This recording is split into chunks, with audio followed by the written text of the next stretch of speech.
To better understand the tension between East and West, we've come here to Istanbul, Turkey, a city straddling both Europe and Asia. Istanbul has a rich Islamic past. Until 1922, it was the center of the last great Islamic empire of the Ottomans. But 80 years ago, Kemal Ataturk became the first leader of a Muslim people to believe that in order to modernize, Islam's influence on society had to be crushed. Governments which ruled Muslims were very often, like colonial governments, they suffocated Muslims. They suffocated those who wanted to go back to their original culture. With all due respect to Kemal Ataturk in Turkey, I mean, this man is attempted to suppress Islam.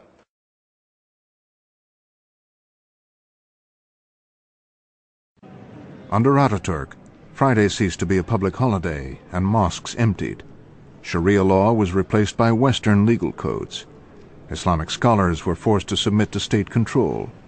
Arabic script was replaced by the Latin alphabet, and Turks were sent back to school to learn it. With his power as president and dictator, he begins his reform. He commands young Turks to go to business school. He brings in foreigners to show girls how to dress, how to manage their homes the European way. Into European dress, he forces both men and women, sweeping away the veil and the fez. For several decades, it seemed as if Ataturk's reforms could succeed. By the 70s, Turkey had become one of the most westernized countries in the region and an active member of NATO. But at the same time, rapid urbanization was changing Turkey's cities. A free market economy had increased inequality, and voters were frustrated at what they saw as corruption within the political system.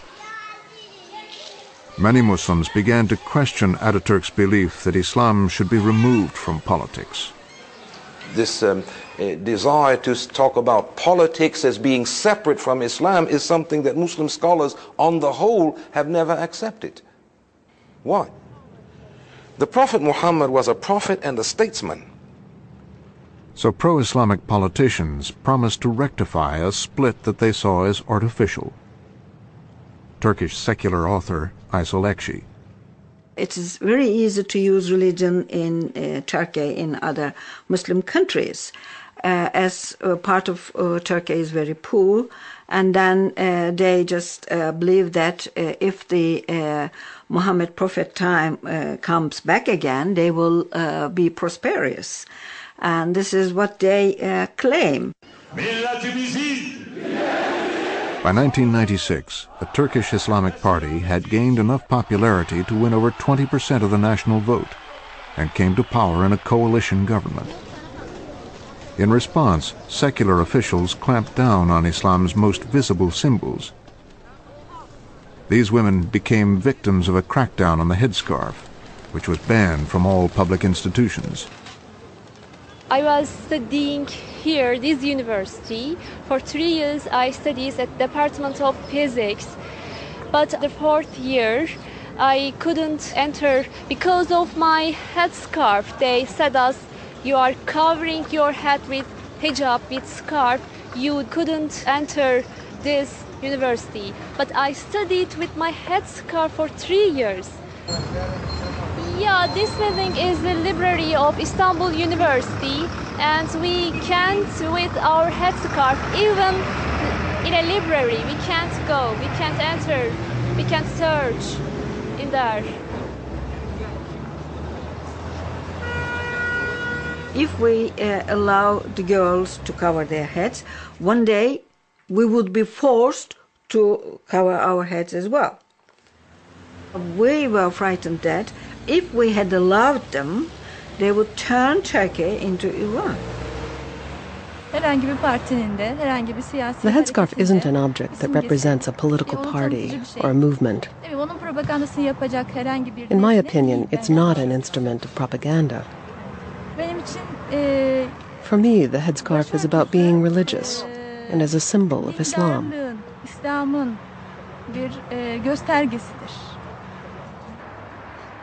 I am not dangerous. I wasn't dangerous and I'm not dangerous. The vice-rector of Istanbul University played a central role in enforcing the headscarf ban. She is Nur Sırtır. It was not only a matter of headscarf. With the headscarf, many other things have started to take place at the universities. For example, the students, they didn't want examinations or classes on Fridays. There are many mosques around Istanbul University, but students, instead of going to mosques, they wanted to do their praying at the corridors. And they published some magazines saying that they are coming to the university to fight for an Islamic state. So day by day, these demands increased. And of course, afterwards, some limitations took place.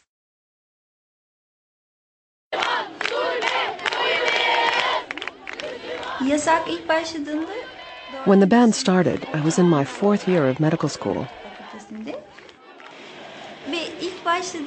On that day, just as I went into class and sat in my chair, my teacher came over and told me I had to leave. For half an hour or so, I tried talking to him, but they called the police. They grabbed me and carried me out. The police moved in to break up the demonstrations.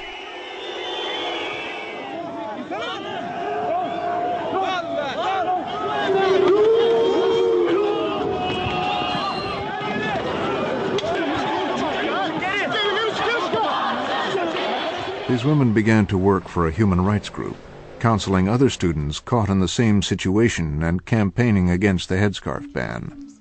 But rather than the ban being lifted, the headscarf became the focus of a political crisis.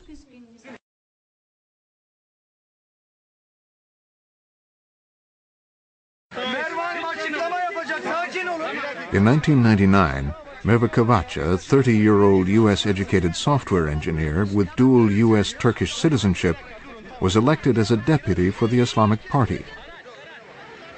She had worn a headscarf throughout her campaign, but when she attended the swearing-in ceremony, the parliament erupted. Her fellow deputy was Nasli Ilachak. When we walked into the room, perhaps 120 deputies just stand up and began to shout, "Out to Merve Kavacha, out, out, out."